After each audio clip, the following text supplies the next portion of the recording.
Para personas inquietas, Capital Radio. El remate, con Miguel Ángel González Suárez.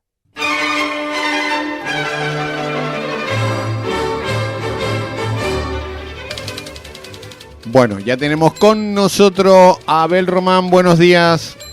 No oigo a Abel Román, o sea que no lo oigo. Espérate, a ver, vamos a ver. Lo vamos a repetir otra vez. Ya tengo con nosotros a Abel Román. Buenos días. Hola, muy buenos días y un Perfecto. saludo cordial a todos los vecinos de Canarias. Vale. Bueno, vamos a hablar hoy de un tema que nos tiene locos a todos los canarios, que es el tema del tiempo. Del tiempo. Últimamente parecemos que tenemos Tú sabes que el jueves viene otra vez lluvia, de pasar calor sí. a tiempo. Y después también tenemos con nosotros para hablar de este tema a don Abel López, doctor en Geografía Física y especialista en riesgos naturales y cambio climático de la Universidad de La Laguna. ¿Ya lo tenemos? A ver si lo... Sí, buenos días. Buenos días, ¿qué tal?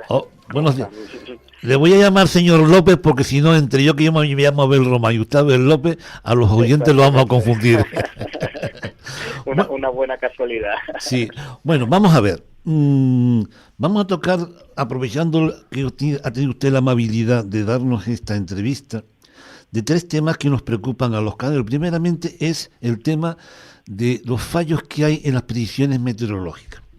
Segundo, el tema es algo que también nos tiene locos, es el tema del cambio climático y la diferencia de opiniones entre científicos y políticos. Y tercero, la previsión vulcanológica de una posible previsión de que los volcanes exploten y sobre todo a un cierto nivel de acierto. Don Abel, para entrar en el tema, nosotros hemos visto en revistas de meteorología y especialidades cuál es el porcentaje de acierto que tiene la ciencia meteorológica. Y te pone lo siguiente: a 10 días o más, aproximadamente un 50% de acierto, con lo cual es un tema de azar. A 7 días hay un 80% de precisión. A 5 días, un 90% de precisión. A 3 días, un 93 a un 95% de acierto. Y a un día, casi infalible para planificar inmediata. Pero cuando nos dicen esto, la EMET Canaria no acierta ni a un día. De pronto nos dice que prepárense, que recojan los toldos, quiten la maceta de los balcones, porque va a haber un viento que se va a llevar todo, y llega al día siguiente y no se mueve una hoja. ¿Qué está pasando? ¿Es una falta de profesionalidad? ¿Es una falta de medios técnicos que impiden que los meteorólogos tengan la capacidad de hacer unas predicciones precisas? ¿Qué está pasando? No, es una interesante reflexión y también es una percepción que una gran parte de la población tiene, ¿no? Yo creo que tenemos que partir por la base y es decir que la predicción meteorológica en Canarias es una de las más complejas de Europa, y esto es una realidad, por una razón sencilla: es un espacio muy muy pequeño donde están coincidiendo pues tanto procesos globales, regionales y locales al mismo tiempo. ¿Y esto en qué se traduce, no? Para que todos nos entiendan.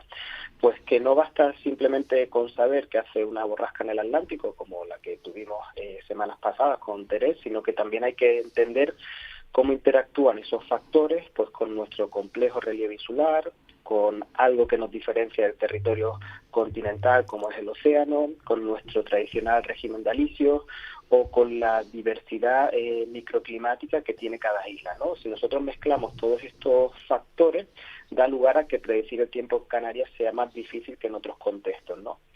Y esto no es una cuestión de falta de profesionalidad ni de falta de medios, simplemente que nuestro territorio es altamente complejo y eso da lugar a que esos porcentajes que tú indicabas muy bien al inicio, que se aplican básicamente en los territorios continentales, en las Islas Canarias sea totalmente diferente. Y aún así hemos mejorado mucho la predicción meteorológica respecto a estos últimos años, pero es cierto que en muchas ocasiones pues tenemos esa sensación que tú muy bien comentabas al inicio, que tenemos se decreta un aviso naranja por parte de AEMET por viento o por precipitación, y eso da lugar a que después pues podamos tener esa impresión de que no está lloviendo, pero igual está lloviendo enfrente de la costa canaria, a 1 kilómetro está cayendo muchísima cantidad de lluvia.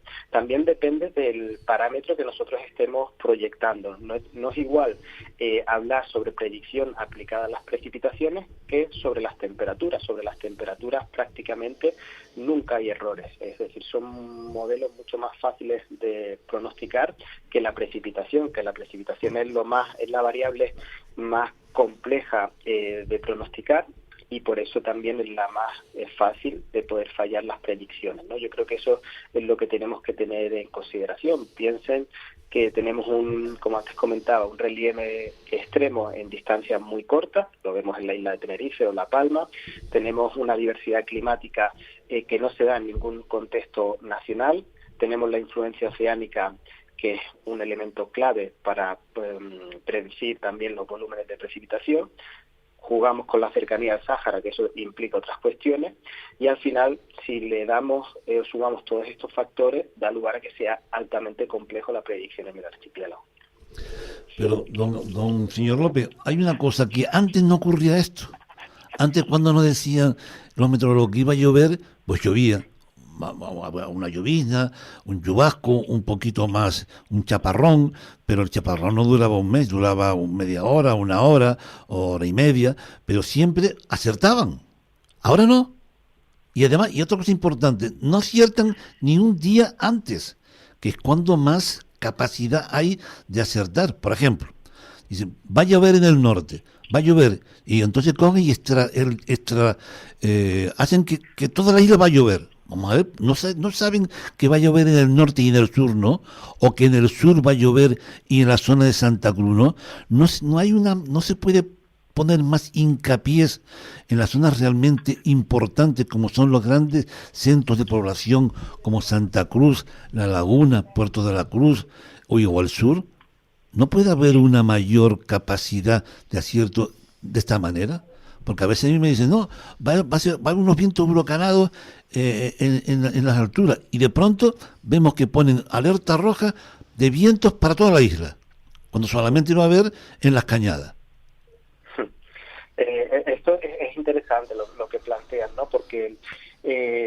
Abel, una pregunta. ¿Está hablando con el manos libres? Estoy hablando, sí, pero puedo cambiar rápido. Sí, se lo ruego, porque es que siempre que tenemos línea telefónica tenemos... esto es radio, y radio es audio. Si no se oye bien el radio, la gente se nos va a la cadena SER. O sea, no es el objetivo de que se cambien. Bueno, pues venga, se lo agradecemos. Ahora le escuchamos mejor, ¿eh? Venga, genial. Gracias.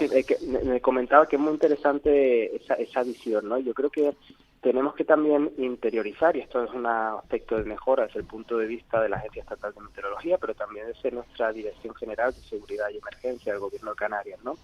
La concepción de que tradicionalmente muchos sistemas de avisos meteorológicos, los tradicionales colores, ¿no? El aviso amarillo, naranja y rojo, como antes comentaban, están, digamos, en base o basados pues en variables atmosféricas puras, es decir, milímetros de lluvia, velocidad del viento, altura del oleaje o temperatura máxima prevista.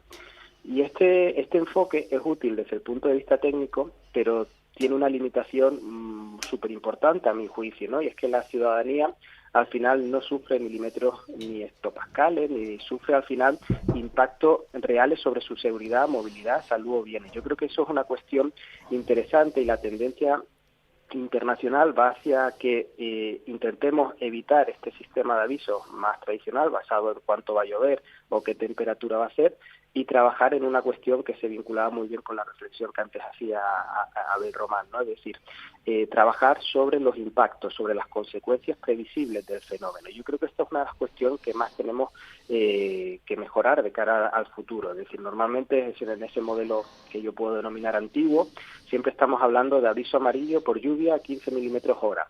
Esto realmente la mayoría de la población no sabe lo que es o a qué se traduce. Y si empezamos a hablar de impacto, es decir, riesgo moderado de inundaciones rápidas en las zonas bajas de La Laguna, Santa Cruz, entre esta hora y esta hora. Y eso sí que tenemos un amplio espectro de mejora desde el punto de vista de la previsión y del pronóstico, ¿no? Yo creo que al final desde el punto de vista de las predicciones meteorológicas no van mal encaminadas. Lo que nos está fallando realmente es cómo debería mejorarse el sistema de alertas del Gobierno de Canarias de protección civil. Y aquí tenemos que trabajar en las alertas por impacto y no solo por las variables meteorológicas, es decir, de cuánto va a llover, qué temperatura va a ser. Y al final, ahí sí que tenemos un amplio espectro de mejora, sobre todo desde el punto de vista de mejorar la regionalización, de ser mucho más precisos con los avisos y en qué se traducen en sectores concretos del archipiélago o de una isla como Tenerife, porque igual podemos tener el área metropolitana donde te pronostiquemos que hay un alto volumen de precipitación mañana, por ejemplo, pero el sur tenemos unas condiciones que realmente son compatibles con determinados usos, actividades que se pueden dar en ese territorio, ¿no? Yo creo que aquí sí que podemos seguir mejorando, creo que vamos a seguir mejorando y es una cuestión que sí que tenemos que tratar, tanto en el presente, sobre todo para el futuro, para evitar pues esta impresión que antes muy bien Abel comentaba, de que a veces pues no aciertan o que no son tan precisos o que donde estoy yo no está lloviendo, pero en otro punto que está a mucha distancia pues sí está habiendo impacto, ¿no? Yo creo que ahí sí que tenemos que mejorar. Bueno, ha dicho usted antes el tema de las alarmas amarillas, el semáforo naranja, rojo. Esto corresponde a los políticos dar esas alarmas. ¿No cree usted que los políticos se están metiendo en camisas de once varas donde no tienen ellos la capacidad técnica y científica para hacerlo y que eso debería ser una exclusividad del científico? Una buena pregunta. Ahí es una cuestión de normativa y después de mi opinión personal. Es decir, la normativa, digamos que delega la toma o la dirección de decisiones a la parte política. Eso es así. Es decir, tendríamos que cambiar la Ley Nacional de Protección Civil y a partir de ahí todo, ¿no? A mi modo de entender, que esté delegado las competencias de la toma de decisiones desde el punto de vista político, pues creo que no es lo mejor posible desde el punto de vista de que ese tipo de decisiones que implican directamente sobre la seguridad de las personas deberían estar tomadas directamente por técnicos especialistas en la materia. Yo creo que eso sería algo también a reflexionar de cara al futuro. ¿Qué pasa? Que actualmente la ley delega esa capacidad en la parte política, es decir, al final los directores de todos los planes de protección civil y emergencia son los políticos y la última toma de decisiones en la parte política. En las decisiones, para que la gente nos entienda, es decir, se evacúa o no se evacúa. La última decisión o la última palabra la tiene la parte política, el director del plan. A mi modo de entender, creo que para evitar cuestiones como han pasado tristemente con algunos desastres que han acontecido recientemente en España, creo que esa capacidad debería estar en comisiones técnicas donde a partir de la información recabada en el momento y con informes técnicos se tome esa decisión y no se responsabilice a la parte política de esa toma de decisión, que podemos tener políticos magníficos que controlan muy bien el ámbito de la seguridad de las emergencias, pero podemos tener políticos que, como es lógico también, pues sus habilidades o sus conocimientos en materia de seguridad, protección civil y emergencias pues sean mucho más limitados, ¿no? Yo creo que ahí sería ideal. Me consta que muchos políticos hacen caso, digamos, a sus técnicos, y lo que dicen los técnicos son lo que ellos trasladan en la toma de decisiones. Pero para evitar esto debería estar mucho mejor regulado desde el punto de vista nacional y también autonómico, y reflexionar sobre el modelo que tenemos actualmente de protección civil para que no se den situaciones donde podamos tener una parte política con muy escaso conocimiento y que pueda generar pues después problemas, se pueda traducir en que tengamos un impacto de un fenómeno mucho mayor al que lo tendríamos si se toman otro tipo de decisiones. Mire, vamos a pasar a otro tema que también nos tiene preocupado a los vecinos y a los ciudadanos, ¿no? Que es el tema del problema del cambio climático. Estamos siempre en lo mismo, es decir, nosotros pensamos, cualquier persona sensata piensa que lo que es el terreno de lo científico se debe quedar en lo científico y la decisión tiene que ser científica. ¿Por qué los políticos están metiendo la mano en el tema del cambio climático cuando tiene que ser una decisión científica? Lo que es una realidad es que el cambio climático, por ejemplo, las Islas Canarias, pues ya lo estamos notando, ¿no? Y a nivel global los datos hablan por sí solos y prácticamente nadie niega que el cambio climático es realidad, que el cambio climático está causado por la acción humana. Al igual que antes, ¿no? Esa reflexión. Tristemente, hay movimientos en la actualidad pues que están negando que el cambio climático es una realidad y que obedece realmente a otros fines, ¿no? A fines económicos, a fines incluso ideológicos, ¿no? Yo creo que desde el punto de vista científico, al final los datos hablan por sí solos, los datos son objetivos, están al alcance de cualquier parte de la población, y simplemente con buscar los informes oficiales pues se refleja la realidad que es el cambio climático y sobre todo lo que es más preocupante, los posibles impactos que esto puede traducir en un archipiélago como las Islas Canarias, ¿no? El problema, lo que me comentaba Abel, es que hay muchos intereses ligados al cambio climático. Al final el cambio climático es un problema multisectorial y hay sectores que son mucho más sensibles a los impactos del cambio climático o a determinados cambios en los modelos energéticos que otros, ¿no? Y aquí entran conflictos de intereses. Hay una parte del espectro político que considera que la toma de decisiones en materia de acción climática pues puede limitar los beneficios, por ejemplo, de algunos sectores económicos, ¿no? Y en ese sentido eso es muy peligroso porque si no se actúa en la actualidad y se toman decisiones valientes en materia de acción climática, lo que estamos condicionando es el futuro de esos sectores, justamente al contrario, ¿no? Y estamos haciendo que la inacción climática en el presente suponga una mayor inversión económica seguro en el futuro, porque al final ya sabemos cómo están cambiando los eventos extremos en todo el planeta y también sabemos cómo están cambiando algunos eventos extremos en el archipiélago de Canarias, ¿no? Y sobre todo aquellos vinculados con las altas temperaturas y lo que eso implica. Pero aceptar que eso es una realidad implica también tomar medidas de adaptación, y la adaptación tiene un coste importante también económico y conlleva pues un cambio, por ejemplo, en el modelo que nosotros tenemos de ciudades, apostando mucho más por los espacios verdes, apostando mucho más por una movilidad mucho más sostenible que la que tenemos en la actualidad. Implica decisiones valientes para proteger también a las poblaciones más vulnerables, por ejemplo, frente a las altas temperaturas.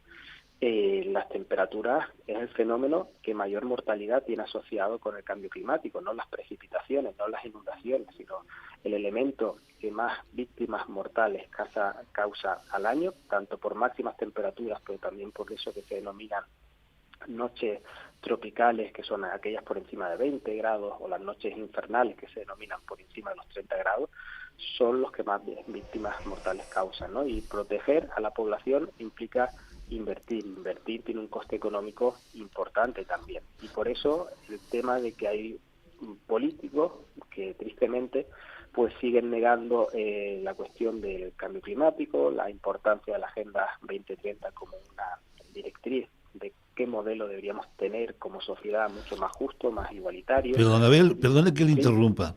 Estamos de acuerdo que el tema de los políticos nunca se van a poner de acuerdo porque sabemos cómo son. Unos dicen una cosa, otros con otra, siempre están discutiendo para ellos avanzar en que la gente les vote, ¿no? Y eso lo entiendo. De la misma manera que entiendo que, por ejemplo, cuando hay una opinión, como por ejemplo, que es demencial, de que han salido unos tipos que dicen que la Tierra no es redonda sino es plana, aquí todos los científicos no hay uno que diga lo contrario, porque esas personas están basadas más bien en unos supuestos religiosos más que científicos. Pero es que resulta que en el cambio climático, entre los científicos no hay unanimidad. Y le pongo un ejemplo. Científicos con posturas críticas al cambio climático. Richard Lynch, físico atmosférico y profesor emérito del MIT, sostiene que se sobreestima la sensibilidad climática al CO2. Judith Curry, exdirectora de la Escuela de Ciencias de la Tierra de una universidad, critica lo que considera un alarmismo climático y señala que los modelos ignoran la variabilidad natural del clima. John Christie, profesor de Ciencias Atmosféricas de la Universidad de Alabama, dice que argumenta que el cambio es menos dramático de lo proyectado. William Harper, físico emérito de Princeton, argumenta que el aumento del CO2 es beneficioso para la agricultura y que su impacto en el calentamiento global es marginal. Roy Spencer, investigador principal de la Universidad de Alabama y científico de la NASA, dice que sostiene que la mayor parte del calentamiento es natural. Y por último, Stephen Conning, y le pongo estos 6 que he encontrado. Físico teórico y subsecretario de Ciencia en el Departamento de Energía de los Estados Unidos, aunque acepta el calentamiento, cuestiona la urgencia y la precisión de los modelos para crear políticas públicas. Yo entiendo que hayan políticos que estén peleándose por el tema de cambio climático sí, cambio climático no, pero no entiendo que entre los científicos se estén peleando. Entonces la cosa no es tan evidente. No, yo ahí, perdona que sea que lleve la contraria, los científicos no nos estamos peleando en ese sentido, hay un consenso y unanimidad prácticamente total, y de hecho hay recientemente un artículo publicado en Nature donde analiza toda la investigación científica en materia climática a nivel internacional y llega a un consenso que el 99% de los trabajos publicados en materia climática evidencia que el cambio climático es una realidad. Muchos de esos grandes nombres, realmente, prácticamente ninguno se dedica a la parte climática. Son físicos, ciertos, son de la ciencia de la Tierra, pero no trabajan la parte de variabilidad climática. Eso es lo que pasa en muchas cuestiones, que se le da nombre a no especialistas en clima. Y los que nos dedicamos al clima, aquellos físicos que trabajan en clima, o aquellos biólogos que trabajan en clima, o aquellos geógrafos que hacemos climatología, evidenciamos el cambio climático, y eso a nivel de la comunidad científica no hay ningún tema a nivel científico que genere mayor unanimidad que el cambio climático en la actualidad, y eso lo tengo que dejar claro. Eso no, es decir, hay gente que sí, que es muy importante, pero que no ha trabajado el clima o las tendencias climáticas. Son gente que sí, que les toca de una forma por sus campos, pero que no han trabajado clima, de los que me han nombrado. Y yo creo que eso es importante tenerlo en cuenta. Y me gustaría que quedase claro que a nivel científico no hay ningún tipo de debate sobre la cuestión climática.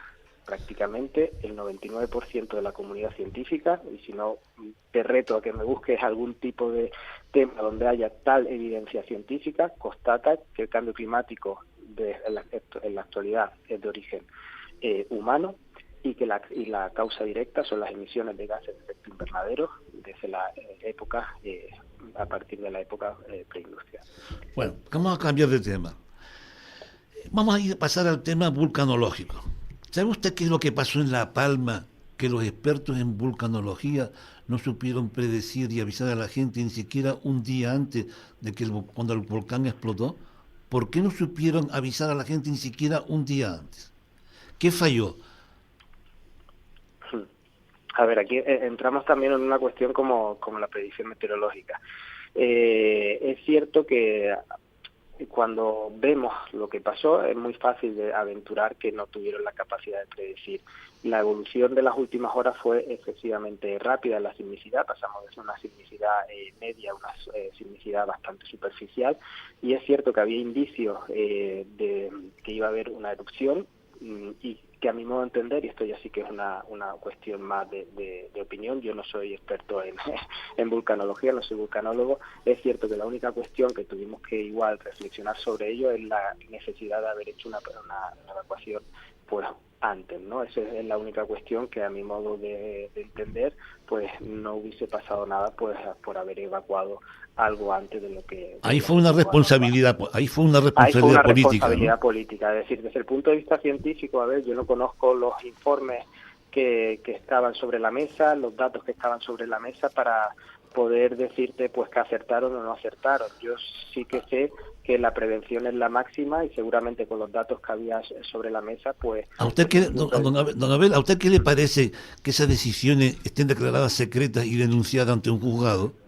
Pues yo creo que no pasaría nada porque fuesen cuestiones públicas, ¿no? Yo creo que en ese sentido cualquier decisión desde el punto de vista que compete a la seguridad de las personas deberían estar al libre acceso. Pero es una cuestión mía, es decir, yo no soy especialista, no soy vulcanólogo, no que yo no tengo la información, no estaba allí, entonces en ese sentido yo lo que sí que sé, y creo que una de las lecciones más importantes que nos dejó la erupción volcánica de La Palma es la necesidad de aumentar la prevención, y la prevención desde el punto de vista de la gestión de una emergencia volcánica pasa principalmente pues por mejorar la evacuación, ¿no? Y anticiparnos en la medida de lo posible a hacer una evacuación programada, que es lo ideal para evitar pues que pueda haber cierto caos en algún momento dado. Pues don Abel, le agradecemos muchísimo su colaboración sobre estos problemas que nos repercuten en los vecinos y ciudadanos, y esperemos que las predicciones meteorológicas y los políticos mejoren y cuando nos digan que va a llover, saquemos el paraguas y llueva. Yo creo que sí, poco a poco las cosas van mejorando también, y con perspectiva seguro que la predicción mejora, desde el punto de vista volcánico también mejoramos, y al final en muchas de estas cuestiones mejoramos en base a la experiencia, ¿no? Y si echamos la vista atrás, y otros días si quieres hablamos de los grandes desastres que han acontecido en las Islas Canarias y cómo han mejorado nuestro sistema de protección civil, te aseguro que tenemos un sistema de protección civil mucho mejor al que teníamos en 20 años. Don Abel, se nos acabó el tiempo. Le agradezco mucho su colaboración y ya para la próxima vez seguimos con este tema. Muchas gracias.